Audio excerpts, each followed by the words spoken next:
Good evening, everyone. I call to order the workshop for the Victoria City Council on Monday, October 14th, starting at 5 p.m. Dana, who is going to lead this out for the discussion? I'll lead it out. Okay. With that, we're going to talk about the local option sales tax. Dana, it's yours. Thank you, Mayor, members of the council. Good evening. This evening, we are going to talk to you about local option sales tax. So tonight is not really a policy discussion, rather an opportunity for you to receive information, perhaps ask any questions for clarification. And then on Thursday, actually, we have invited the public to come provide us input. So we'll go through, this is kind of the first step of a three-part process for understanding local option sales tax, what it is, what it could be used to fund, what we're thinking. You're going to have an opportunity to hear from the public.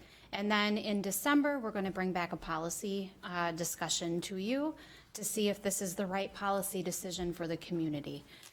So with that, in your agenda packets, you did get an obnoxiously long paper, about 30 pages or so, that just provides some good detailed information, background information about local option sales tax. So anybody who wants more information about that, I would encourage anybody to go back and read that.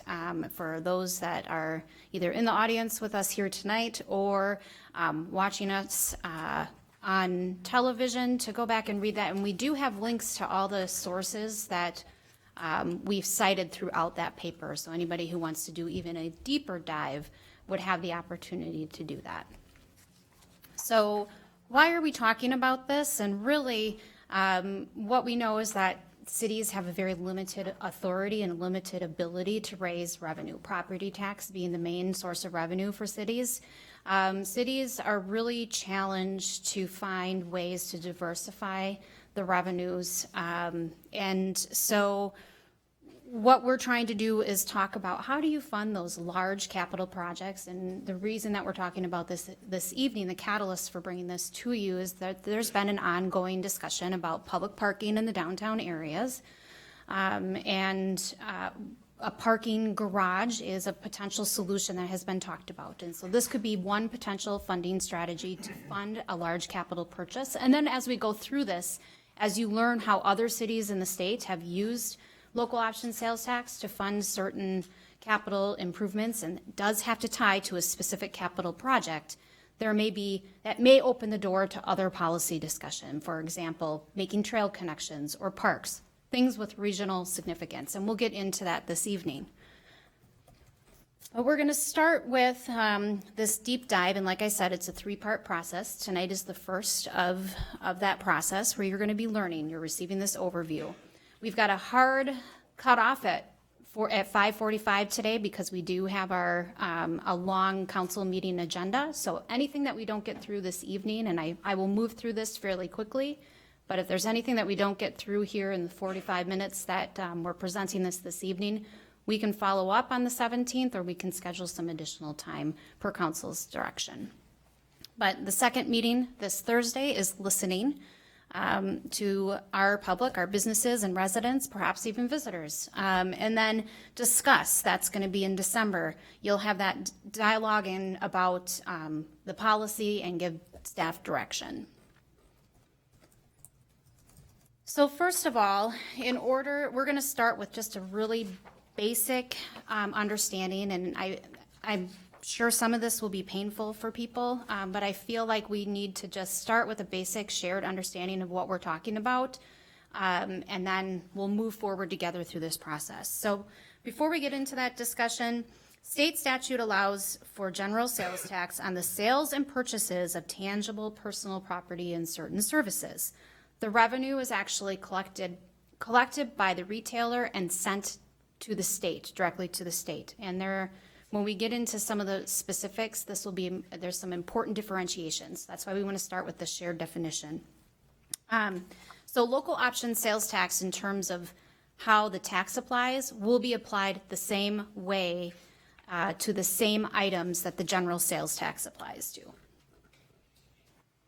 So the local option sales tax, again, will apply to all retail sales that are taxable, tangible personal property and services, And then any sale, lease, rental, or tangible personal property for any purpose other than resale, and services for any purpose other than resale. So simply put, the sales tax is paid by you as the consumer at the time of purchase, and then it's added on to the sales tax. So right now, the sales tax, the general sales tax rate in Minnesota is 6.875%. There are some special rates, and that's detailed in your white paper that you received in your packet, but for the purposes of this discussion, we're going to simplify it and just focus on that state general sales tax at 6.875%. Now, in Victoria, we've got a little bit of a higher rate, and that's because the Carver County did implement in 2017 a transit tax, so that funds transportation projects in the county, and that is 0.5%. So in Victoria, the general sales tax, or the combined sales tax rate, your state general plus a local rate of 0.5% is 7.375%. And when we're talking about what the city could do, anything that we decide would be an on top of. So if you decide 0.25% or 0.5% or 1%, that would be added on top of the 7.375%. So to give you order of magnitude, in the entire state, total sales and use tax revenue for fiscal year 2019 was $7 billion, and total taxable sales in Victoria, throughout the entire city of Victoria, was 27.6 million, and that's averaged over a 5-year period of time, from 2013 to 2017. So here I won't read the list, but there's state statute that specifically tells us what is taxable and what is exempt from taxes. So anybody who wants to see that can go through and read what is taxable. Let's just go through some exemptions, because that's a shorter list. But groceries, we know, are exempt from sales tax. So when you do your grocery shopping, you're not paying, if you have $100 in groceries, you're not paying sales tax on that. So it's $100 total. Clothing, also exempt. Prescription drugs, prescription drugs are also exempt from the sales tax. And not listed here, but important for the conversation tonight, is the gas purchases, so gasoline, not subject to state sales tax or local sales tax, because it is subject to the gas tax. So that won't be included in what we're talking about here either.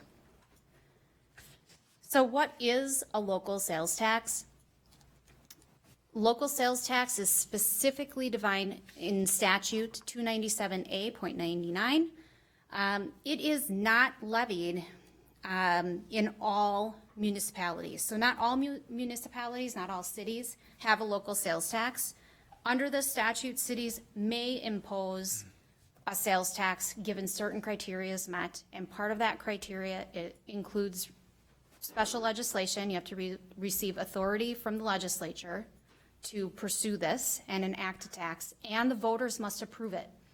And for each project that you're considering, the voters have to approve each project separately. You can't have more than 5 projects, and if you have 5 that you want to fund, all 5 must be listed on the referendum for the voters to consider. So the voters may say, we want all, we want none, or we want a combination of projects. So the local sales tax would be applied at the time of purchase, just like your state general sales tax would be, and then it's in addition or on top of that 6.875% and the 0.5% that already is in effect for the county transportation tax. So here's just a quick kind of summary of what I just mentioned. To get to local sales tax, you start with your state. You combine your local tax rates to get a total combined rate. Right now, we're sitting at 7.375%. On the left of your screen, we used a hypothetical example of what that would look like, what our tax rate would look like. If the city were to go with 0.5%, that would take us up to 7.875%. And we'll get into later this evening what that effect would be on specific purchases. So here you can see what happens if you go out and, let's say you're kind of crafty and you're going to get ready for an art fair and you need to buy a computer to go look at Pinterest and get inspired, and you want to grab some yarn and you're going to buy a tennis racket because you're going to do some really cool upcycled project to sell. All of those items would be subject to the state and local and state sales tax. So you combine everything.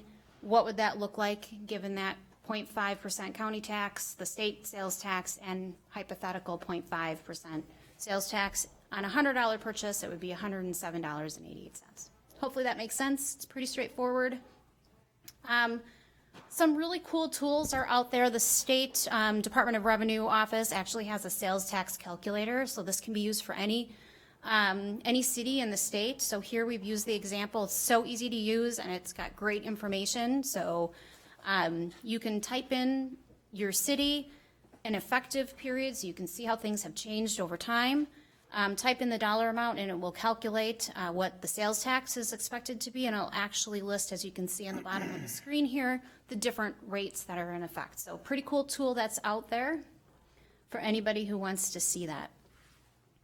So when do you know when a local sales tax is paid? And here I thought it was important just to kind of give context or perspective because there's a lot of things happening in the city. So how would people know what's subject to local sales tax or sales tax? And because generally you do business beyond just the boundaries of the city. So what does that mean? So let's use this example, which is actually taken directly from the Department of Revenue, but we're going to substitute Victoria in this hypothetical case just to make it a little bit more clear for us. So let's say a contractor buys and picks up materials in Victoria. We're going to say that Victoria's got a local sales tax in place. And these items are going to be used in our neighboring community, Carver. Carver doesn't have a local sales tax in place. So would the local sales tax be owed? And the answer is yes. And this is because the materials are picked up in a city with local sales tax, even though it's being used in a city without it. But because the materials are being picked up here, the local sales tax would be due. Now, if those materials were actually delivered to Carver, the city without the sales tax, then that would not be, the sales tax would not be due. So let's go back to our crafty example. Let's say we're having an art fair in Victoria, and we've got a potter that comes from Waconia, and there's no sales tax in Waconia, but let's say we've got that hypothetical sales tax in place in Victoria. We're having an art fair, and our potter here decides to sell these really cool cactus things. So if I want to buy from this Waconia person who has set up at our art fair, the local tax would be due. So hopefully that makes sense because the purchase and the transaction is happening here in our city. So the other thing we're going to just briefly mention, I don't want to spend a lot of time on this, but it's called a use tax. And you may have heard it sounds a lot more complicated than it really is. But since the year 2000, state statutes actually require a corresponding use tax with local option or the local sales tax. This is actually explicit in the statute 297A.99 subdivision 6 for anybody who wants more specifics on that. For the sake of our discussion, when we talk about local option sales tax, we mean either the local tax or the use tax, whichever one applies. So what is that use tax? That use tax is a charge on goods and services that were not collected at the time of purchase. That local sales tax or that local use tax is collected on purchases that are taxable at that local rate. They're mutually exclusive, which means either the sales tax is due or the use tax, but not both. Sorry, my throat's a little dry today, so I'm going to be drinking some water. So, You gave me 4 bottles. Do you Yep. want one? So let's just look at an example to kind of help us build that context So let's say you buy a taxable item online, but the seller doesn't collect the Minnesota tax from you. In the case where the local tax applies, you, the purchaser, are actually, you have to keep track of that. And whereas when you have a local sales tax, the retailer is submitting that to the state. When the use tax applies, it's on you, the consumer, to track that and report that to the state. Now, the good news is individuals are exempt from the first $770 of use tax. Businesses don't have that exemption, so businesses, the use tax always applies. But as an individual consumer, you're exempt, state statute exempts you from the first $770. Now, if you exceed that amount, you owe, in any calendar year, you owe the whole amount. But if you don't ever reach that threshold, you don't owe, you don't have to report. Now, this is important because when we get into what state statute requires after a sales tax, a local option sales tax goes into effect, cities are actually required to make the forms available online, provide the information to the public, and do an annual mailing notification to the city through the utility bills. So you'll see that a little bit later in the presentation. But it's important to note, mutually exclusive, either the sales tax or the use tax is due. But for purposes of our discussion tonight, when we talk local option sales tax, we mean both, whichever one applies. I'm going to skip this because we just talked about that. Now, before we move over into process, it's important to just, when you get into your policy, making discussion and thinking about the legislature, because we're going to have to ask the legislature, special legislation to authorize this for us. It's important to kind of understand how local option sales tax has evolved in the state statutes over time. So as you can see here on the left of our screen, we just did a really brief timeline. The legislature's really prohibited local government from imposing local option sales tax since the 70s. So Duluth, pre-1971, is the only city that has the authority to collect local option sales tax and use it for any general purpose. All the other cities that have a local option sales tax are connecting it to a specific project, and that's what's required of us now. But Duluth has been grandfathered in, so they're going to be the exception child to our discussion here this evening. So that law was enacted as a protection. Our legislators wanted to be cautious not to expand taxing authority significantly where there would be opportunities to unintentionally create winners and losers. So that's the whole reason behind the law. They didn't want to see additional pressure to expand funding for local government aid or develop new equalization formulas to level that playing field, and so this act came in.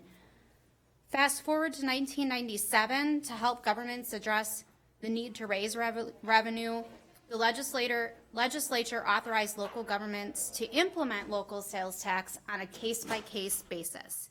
So as long as they requested special legislation, which is still required of us today, and certain criteria was met, and that criteria has evolved over time, and we'll get into what's required now shortly. Once they receive special legislation and voter approval, then you can implement the tax. So a number of modifications were made between 1998 and 2005 that were detailed in your agenda packets, but what I want to point out is in 2008, counties were granted the authority to actually implement that local sales tax to fund transportation projects, which is why you have the 0.5% Carver County, which happened in 2017. And what's important to note about that is county transportation and transit local taxes they're just allowed by statute. They don't need special legislation. They don't need to go to the voters like we would for what we're trying to accomplish. So that's actually written in statute. There are now actually 40 counties out of 87 that collect a transit or transportation tax, and that ranges from 0.25% to 0.5%. And again, Carver County, we are at 0.5%, which went into effect in October of 2017. Now, there are a lot of different types of local taxes, and we're going to just do a brief background on them. So you know what's out there, and our focus here is on this general local option sales tax. We're going to talk a little bit about that, but I want to point your attention to special purpose. There are different types of special purpose taxes: lodging, entertainment, and food and beverage. So for lodging, state statute allows cities to collect up to 3% from hotels, any lodging facilities in their communities to promote the city, to promote tourism in the city and visitors in the city. State statute also gives the authority to cities to go beyond that to raise money for any general special purpose. So anything greater than a 3% on lodging, to fund things other than tourist promotion, but that has to go through special legislation. Same with entertainment and food and beverage. For food and beverage, we can go up to 1%. So those are special purpose taxes, and then the local transportation tax also includes a $20 excise tax, and I've got that broken down. The other thing not listed on here, but we should mention in terms of revenue, raising revenue and diversification of revenue, is the city's authority to collect franchise fees. As you know, there's cable franchise fees, which is paid by subscribers to cable systems. MediaCom is what we have here. We're collecting $1.39, 29 cents. $1.29, I believe. And it should be in your packet in the white paper. And the other is our utility franchise, which we have here as well. And that is to do our undergrounding. That's the undergrounding of utilities. All right, so now we're going to kind of look at a bigger picture of who's got local option sales tax, who has the authority, and what they're using those for. So in January of 2019, 35 cities and 3 counties actually had local option sales tax in place. As of October 1st, so just recently, 9 new cities started collecting a local option sales tax. So there are now a total of 44 cities. And depending on the sources that you use, you might see about 4 less than that, because in the St. Cloud area, a number of cities have come together under one. They all have to go through, they did joint special legislation, but their voters had to specifically approve. So some people count that as one. I've counted it individually. So if there's a discrepancy in that number, we could be off by 4. But that's why. 3 cities had a local sales tax, which has since expired: Wilmer, Winona, and Owatonna.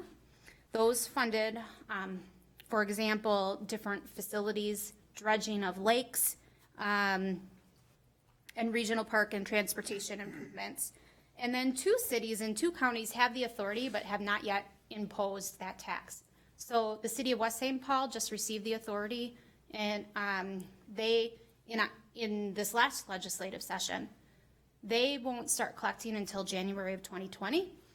And the city of Bloomington, for phase 2 parking of Mall of America, has the authority. It's believed that they're never going to do that, because I think they're almost done if they're not complete with that phase 2 parking project. So something unique and important to point out, and I covered this a lot in your background, in your packets, is that in the metro, so historically, the cities who have had local option sales tax have been outstate regional centers. So if you think of Mankato or New Ulm or Worthington, where they're pulling from the smaller communities as commerce centers. So people are coming in, they're using their streets, using their public safety services. And so the people in those communities went, there has to be a way that we're pulling from all these different cities around us to help fund some of the infrastructure capital projects and wear and tear to our things, because people from outside of our city, outside of our tax base, are coming and using our services, using our streets. And so historically, a lot of the local option sales tax cities have been outstate cities. It wasn't until this last legislative session that the first cities outside of Minneapolis and St. Paul received authority from the legislature, and then subsequently the voters, to implement or impose a local option sales tax in the metro area. So when we get into the discussion on pros and cons, one of the most common questions is this going to affect people's spending habits? Will people just export sales to a different community that doesn't have a local option sales tax? And the answer is maybe. But what's that threshold? And that threshold for people to make that decision to export to another community will vary for individuals by household. And there's just isn't any data on Metro where you've got a lot of options to go to different communities, to make purchases, to dine, to do things. There isn't a lot of research that's been done specifically to understand how much of your sales will be exported because a local option sales tax is in place. But interestingly enough, we have 3 cities currently collecting, one, West St. Paul, that will start collecting in 2020 in the metro area, and I would imagine there'll be some data and analysis done over the next several years about how that's affected people's purchasing habits. And Elk River, just to give you a sense of how those communities in the metro are using their revenue generated by local option sales tax. Recreational facilities, so Elk River will be collecting a 0.5% sales tax to fund their recreational facilities, a senior center facility improvement project, park facility improvements, dredging of Lake Orono, and then citywide trail connections. Excelsior, so Excelsior, if you saw in the background, they actually went to the legislator for 5 years asking for this authority, and they finally got it in 2019. So 0.5% is going to be used. They are going to raise $7 million through that to help offset $20 million of improvements needed in their master parks plan. Those examples of what that will be used for: parking, park facilities, upgrades to existing playground commitment or equipment, shoreline improvements, enhanced neighborhood entries, so think monument signs, tree preservation, and boardwalk and trail connections. And then Rogers, they implemented a 0.25% to fund new trails, pedestrian crossings and connections, a splash pad, and a partnership with the school to help fund a new pool, and then site improvements for future recreational facilities. In West St. Paul, some of you may have followed how the Robert Street improvements came in significantly over budget, and this is part of their answer to help pay the debt service on those infrastructure improvements on Robert Street. So when we looked at, of all the 44 cities and what they're using that revenue to fund and the types of capital projects that are being funded, a couple of the most common uses rose to the top, and that's public facility construction or making improvements. So think libraries, police, fire stations, senior centers, recreation centers, so city halls. And then parks and trails, either construction of new parks and trails or making those connections. And then also infrastructure, so water, sewer, being the main ones. This next slide really broke down of all the different authorities for all of the cities, and if you add up these numbers, it's going to come to something more than 44, I think, because some of these projects, they've got multiple things happening in their communities, not just one project.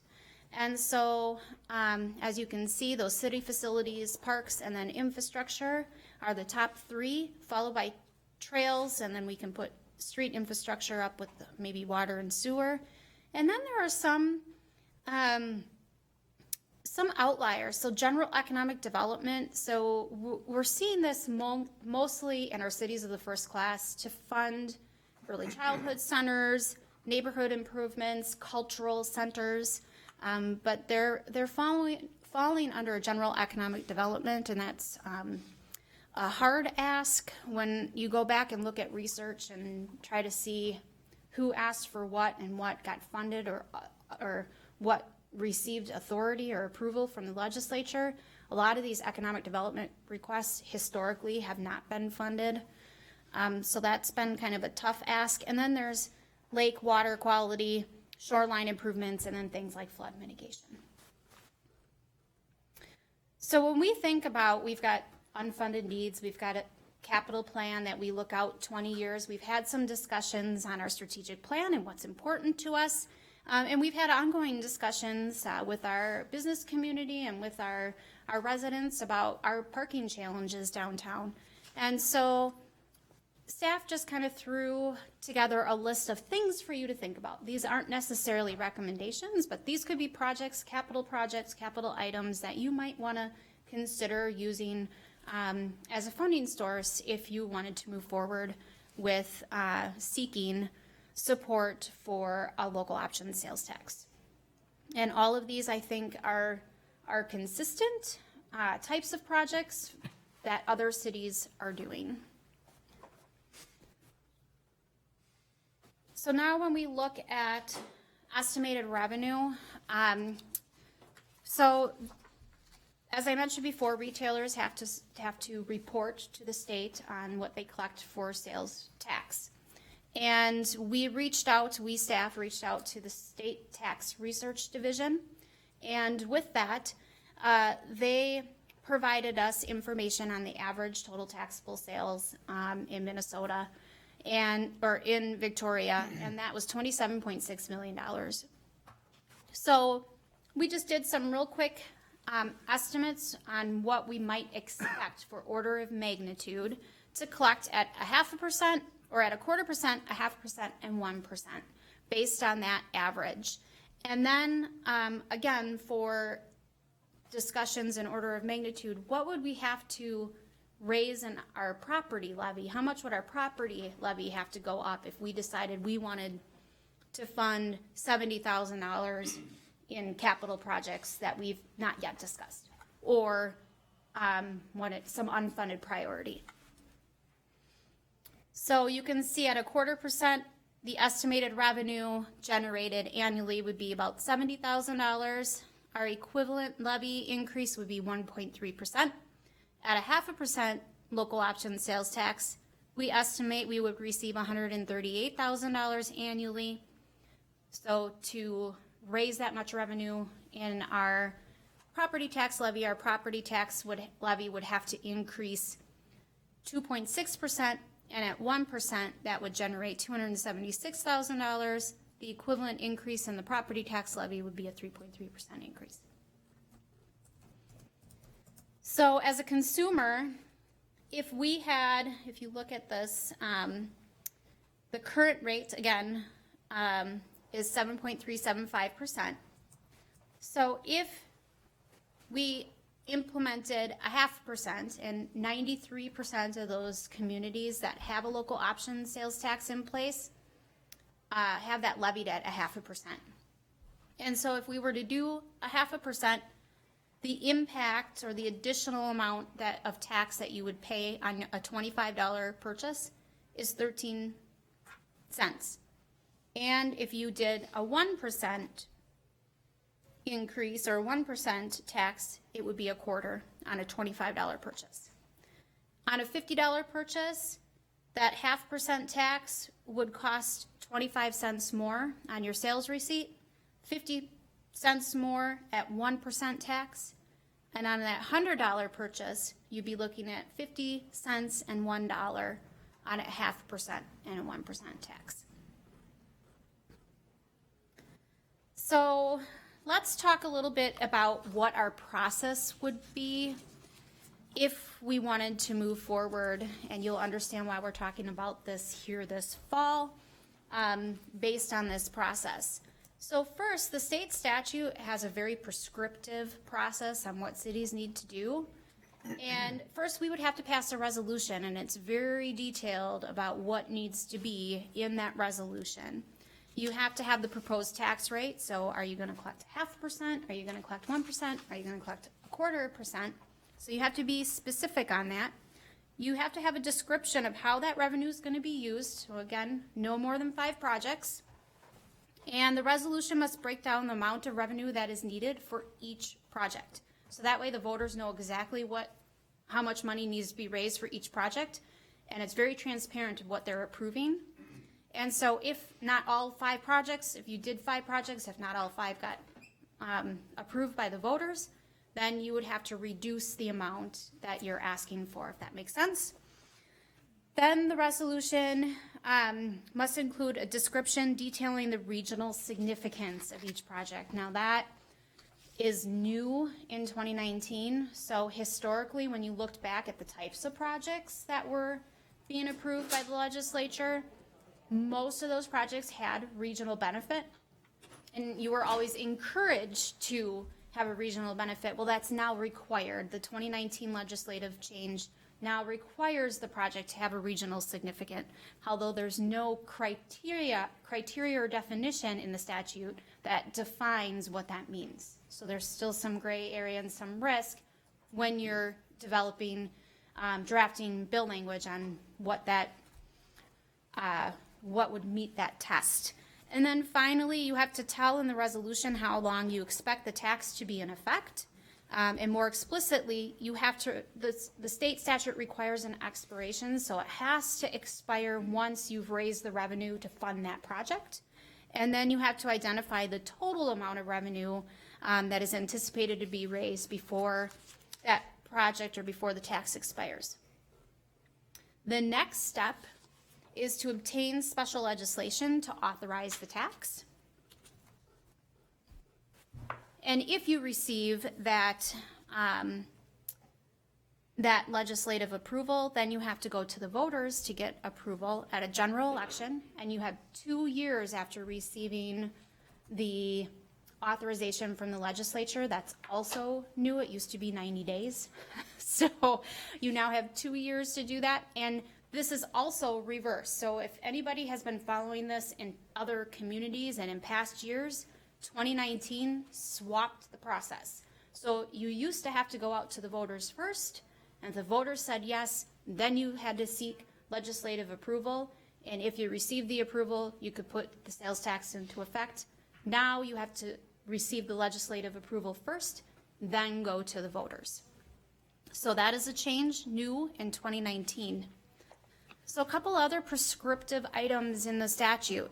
Not only do you have to adopt that resolution, and because by the 31st of January, we have to go to the tax committee to let them know that we're going to be seeking special legislation, and that has to be done formally by January 31st of each year.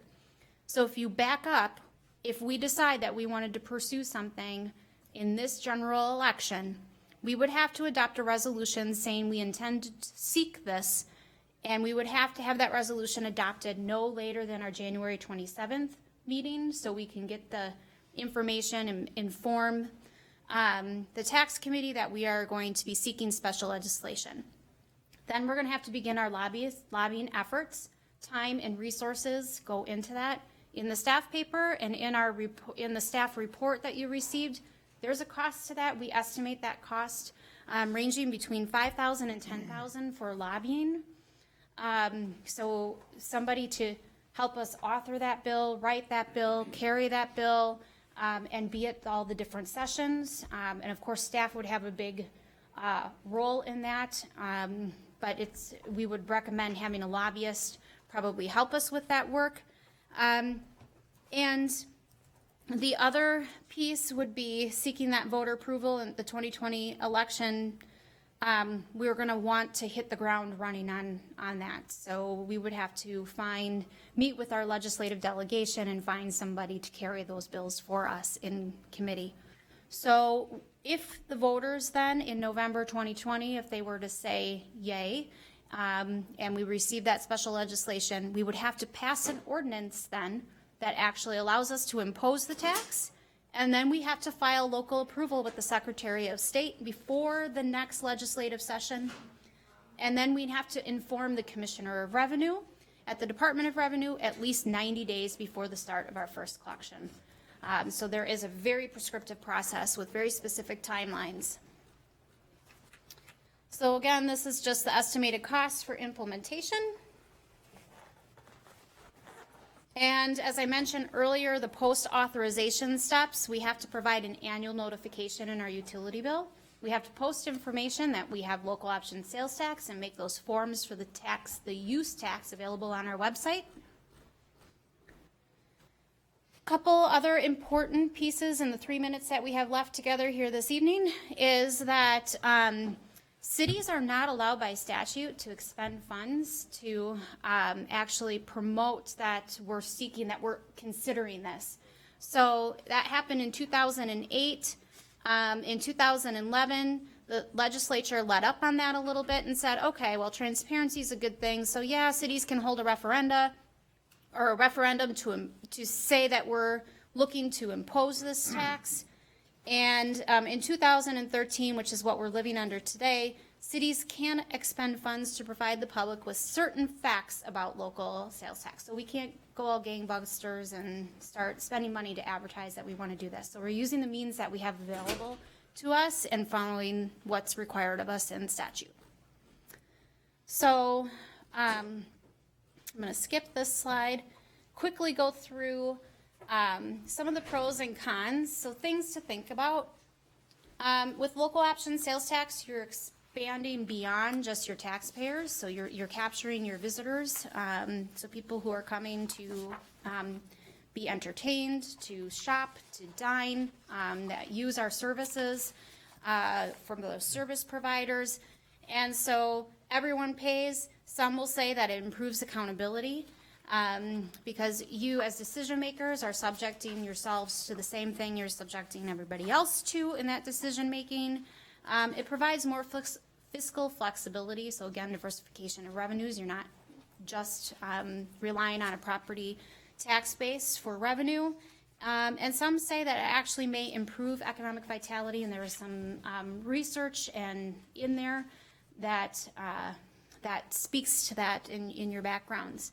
Some cons: people are sick of being nickeled and dimed to death. A tax is a tax is a tax. It takes time and cost to implement. There's public perception. People don't like to be taxed. And then uncertainty. So the legislative process, you're kind of at the mercy of the legislators. And so there's not a lot of specific criteria or clear criteria on why they approve some and not others. And there's not good feedback for those cities that have not been approved. Just ask our friends and neighbors in Excelsior who seeked the special authority or the special legislation for 5 years before actually gaining that. Oftentimes they were left in the dark, and that's not unusual. And then it's additional reporting for businesses and individuals with the use tax. It's not deductible on federal income or tax returns. And there are some studies that will say it's potentially harmful for competition between local governments, and then inherently volatile revenue source. So if sales go down, your revenue is going to go down. If you're investing or raising that revenue to pay for debt service on a capital project, you still need to pay that debt service, regardless of the revenues there. So that's another thing to think about. So this, for anybody who wants to geek out on taxes or just is in need of going to sleep, the tax incidence study is actually a pretty cool thing and really talks about regressiveness, because what do we compare this to? We compare it to a property tax because that's our main source of revenue, and it will actually say that the local option revenue is actually just slightly more regressive than the property tax, interestingly enough, and that's because higher incomes spend less of their income on items subject to the sales tax. So the study's actually very fascinating for anybody who wants to do that. I'm going to skip this because common themes in your background, and we talked about that tonight. So next steps, we invite everybody, businesses, residents, to come and tell us how would this impact you? Do you support it? Do you oppose it? What would you support it for? If you oppose it, why are you opposed? So in December, as you get into making decisions about whether this is a good policy decision, and if so, what would you use this to fund, you're going to want to hear from your constituents on whether they support this or not. So Monday, December 16th, then, council policy discussion and staff direction. And I would say if you're not going to do something this year with the general election, you're probably waiting a minimum of 2 years before looking at this again.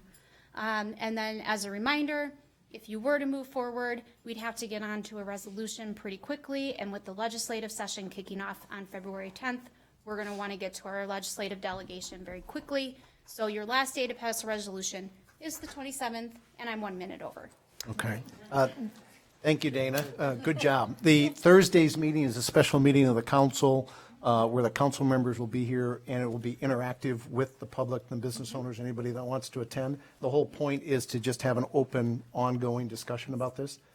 Right. So Mayor, members of the council, there will be no formal presentation from staff. This is really an open forum for you all to have an opportunity to hear from our businesses and residents on what their reactions are to a local option sales tax. In essence, a town hall. Correct. Okay. I would encourage everybody to attend that. To keep on schedule, can I have a motion from the council to close the workshop, please? Motion to close the workshop. Second, please. Second motion. Discussion, hearing none, all in favor signify by saying aye. Aye. The workshop is closed. We decided to start the council meeting tonight earlier. And I know there's a lot of people that want to speak, but in order for the school board to finish and then be able to get to their meeting, what we're going to do is we're going to have them start the open forum. We'll do that in just a minute, but first, very quickly, a few announcements. For those that aren't aware, we had a special meeting on 7 October. The Victoria City Council had a special meeting. That meeting went to closed session solely for the purpose of discussing the performance of City Manager Dana Harding since her start date in March of 2019. The evaluation consisted of 14 criteria areas. The council reviewed their summarized comments with median values ranging between 8 and 9 out of a scale of, I think that's a typo. It should be out of a scale of 9 for all 14 areas. Council consensus was that Ms. Hardy has exceeded expectations and directed our HR manager to provide the council with market salary data for the city manager position. Council will consider an increase to Ms. Hardy's salary effective January 2020. The other announcements, this Thursday, October 17th